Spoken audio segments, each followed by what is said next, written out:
The Daily Brad Devotions.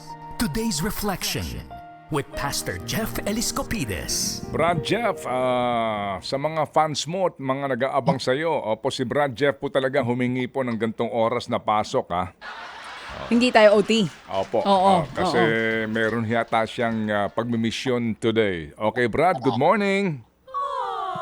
Yes, Brad Ted, pagpaumanhin na, nag-request ako kay Seth na medyo late pasok. Ang traffic din sa SLEX. So, nandito ako ngayon sa isang Sterling compound ng mga manufacturing dito sa, ano ba to? Silang Cavite. Yan, Sterling Alright. compound. O sige, so Brad Jeff, marami nag-aabang sa atin para sa ating magandang balita today. At muli po sa lahat ng mga nag-aambag-ambagan, ano po, salamat po inyo ho narinig siguro nga ang mga pagbabago sa buhay nila. Napakasimple po ng kahilingan nila, bubong, uunahin SIM. Sa wikang Bisaya, SIM Yero. Uunahin po kasi tumutuloy yung bahay nila Ramil doon sa Camiguin. Napakaganda po talaga nitong mga pangyayaring ito. Pagbabago po sa buhay nila sa pakikinig po ng magandang balita. Ito ho yun. Ito yun eh. Yung nakikinig ka sa magandang balitang hatid ni Brad Jeff. Go ahead, Brad. O nga, Brad Ted, siguro ang sarap din ng pakiramdam ng ating mga Happy Anonymous. Yung isang tao na tutulungan natin. One person at a time. Amen. Yan. Amen. Malaking impact po. Okay, Brad. Sige, go ahead. Anyway. Sige, happy viewing muna Brad Ted kay Ruby Descalzota na nag-message sa atin. At kahapon sa isang party, Brad Ted, mga fan mo to, mga titas of Manila, Tita Nilda, Tita Irene Robles. Ayan, nanonood daw, sabi, pakibati raw dahil fan na fan mo raw sila. Hello Sa mga Psalm tita. 180, Hello mga tita. Hello po. Good morning. talagang ang iba talaga ang kalidad ng fans mo, Ted. Ayun. Diba? Ay nako. Inaamin ko Wala naman yan. masabi. Inaamin ko naman yan. Iba ang kamandag natin. Saan? Ha? Saan? Sa mga nakatatanda. Okay. Opo. Well, at least Yes. may kamandag pa rin. Oo naman. Sige. Simulan natin ang ating Lunes, Brad Ted, sa isang magandang verse sa Psalm 118, verse 24. Kasi Lunes na Lunes, maganda simulan ng linggo na meron tayong faith declaration. Sabi rito, "This is the day the Lord has made. We will rejoice and be glad in it." Himayin ko lang saglit, Brad Ted. Sabi, this is the day. Ito raw yung araw na ginawa ng Diyos. Alam niyo po, this is what we call a declaration. Yung faith declaration. Hindi ka nagsisimula na araw na talunan agad. Kung sisimula mo yung linggo mo na, ay nako, malas tong linggo na to. Ay, traffic, ang malas naman. This is something that comes out of your mouth. Pag lumabas po sa bibig natin, yun na po nagiging direksyon ng ating araw. Di ba? Nasubukan nyo na ba yan? Yung pagising mo sa umaga, parang malas tong araw na to. Parang ganito. Ala na po, yung pronation, yung destinasyon ng iyong mga galawan towards doon sa iyong inisip. Kasi po, yung perspective natin is our directive. Kaya pag sinimulan natin yung araw na, Lord, alam ko itong araw na to ginawa mo. And not only that, sabi po rito, I will rejoice. It's actually a decision. Alam niyo po, ang desisyon na ang araw na to ay maganda at gawa ng Diyos, it comes from within. Ito po ay hindi based sa external. Ay, mainit, masyado mainit. Ay, matraffic. Mga external po yan. Yan po ay based on emotion lang. Naku, parang feeling ko malas ngayon. Feeling ko malilate ako. Alam niyo po, when we say it's a decision, it's not totally based on external, but it's an internal decision. Alam ko na ito ay gawa ng Diyos.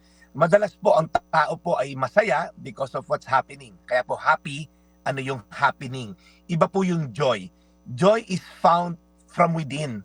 Despite po sa mga kalagayan ng sitwasyon natin, despite sa mga challenges, you can actually still find joy. Kaya sabi rin sa isang verse of the Bible, consider it pure joy when you face trials and challenges.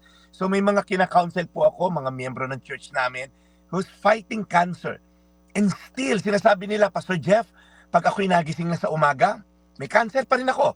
Pero I choose to see na Lord, buhay ako, and that's a blessing in itself. Alam ko po, hindi ko minamalit yung sakit, pero po, it's a perspective na itong araw na to, gawa ng Diyos, and you have a choice today. You have a choice na maging sad or you have a choice to be happy. And lastly po, and I will be glad in it. It's a delight. Pag po nasimulan natin ng tamang declaration at yan po sinimulan ng tamang desisyon, yung delight po will follow. I will be glad in it. Kaya po sa atin po na maraming challenges, sino ba naman ang wala? Kahit po mayaman, marami ring challenges at pinagdadaan ng problema. Pero it's a matter of choice. It's a matter of declaration. It's a matter of kanino ba nakaangkla ang ating pananampalataya. So ngayon pong Lunes, ang akin lang pong dasal, regardless of our situation, manatili po tayong hopeful na ang Diyos po ay nakaakibat sa atin at ang Diyos po yung maalalay sa atin. Tayo po manalangin, Panginoon, indeed this day is a day that you have made. At wala ka pong ginawang araw na malas. Wala kang ginawang araw na, yung araw na to malas para sa mga tao. Lord, every day is a blessing. Every gising nga is a blessing. Kaya Lord, dinadalangin namin yung mga pananaw namin na siguro ito na talaga yung ano ko sa buhay. Talagang malas ako, talagang mahirap ako. Lord, baguhin niyo po yung maling pananaw na every day there's hope. Every day is a new beginning. At bigyan niyo po sila ng pag-asa. At simula ngayon, iibahin namin ang aming pananaw at aming desisyon to find joy in every day. In Jesus' name, Amen. Amen. Panginoon, salamat po muli sa araw na ito at sa magandang balitang hatid ng The Daily Brad. Lord, alagaan niyo po si Brad Jeff sa kanyang misyon ngayong araw na ito. Pagpalain po ninyo ang lahat ng aming mga tagapakinig na ito pong inaabangan na segment mo sa aming programa. Lord, salamat po sa mga milagro nangyayari sa aming pong programa. Amen. Salamat Yes. po sa lahat ng biyaya, dear Lord. In Jesus' name we pray. Amen. Amen. Sige, so kung mamarapati mo, Brad Jeff, ano ba meron dyan sa iyong destinasyon? Ako, Brad Ted, meron silang Christmas party. Itong kumpanya na to is a member of our church and they asked me to share to their people kasi nag-gather yung buong Pilipinas nilang mga merchandiser.